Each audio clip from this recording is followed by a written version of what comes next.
চামগুৰি অঞ্চলৰ নিমন্ত্ৰিত অতিথিসকল তথা যুৱকসকল, যেহেতু আমি এটা মহান উদ্দেশ্য আগত ৰাখি আমি আজি সমবেত হৈছোঁ।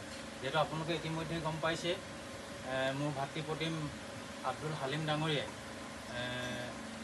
জিৰণি ভিলেজ নামৰে এখন হোটেল আজি শুভ উদ্বোধন কৰিবলৈ আগবাঢ়িছে। তেখেতক আপোনালোকে সকলোৱে আশীৰ্বাদ কৰিব।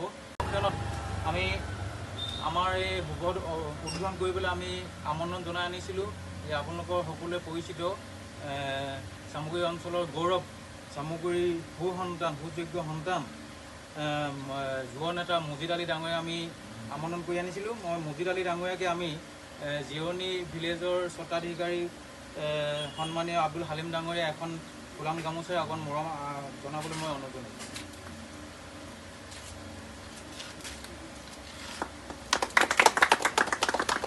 ইয়াৰ পিছতে মই অনুষ্ঠানলৈ আগবাঢ়িবলৈ মই অনুৰোধ কৰিছোঁ।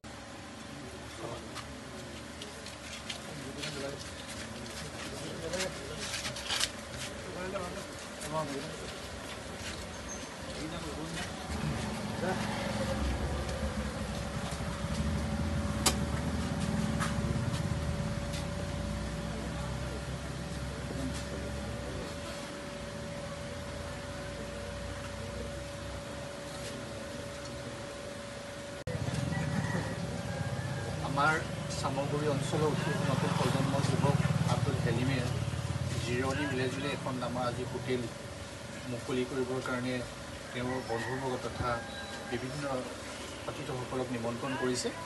আজি এই শুভক্ষণত মই এই হোটেলখন তেখেতৰ ভৱিষ্যত উজ্জ্বল কামনা কৰিছোঁ। লগতে এখন হোটেল বুলিয়েই নহয়, ভৱিষ্যতে তেখেতে এনেকুৱা হোটেল অনুষ্ঠান কেইবাখনো প্ৰতিষ্ঠা হওক, তাৰ কাৰণে ভগৱতৰ প্ৰাৰ্থনা দোৱা কৰিছোঁ। আৰু লগতে এই হোটেলখন আজি আনুষ্ঠানিকভাৱে ভিটা কাটি মই মুকলি কৰিব লৈছোঁ।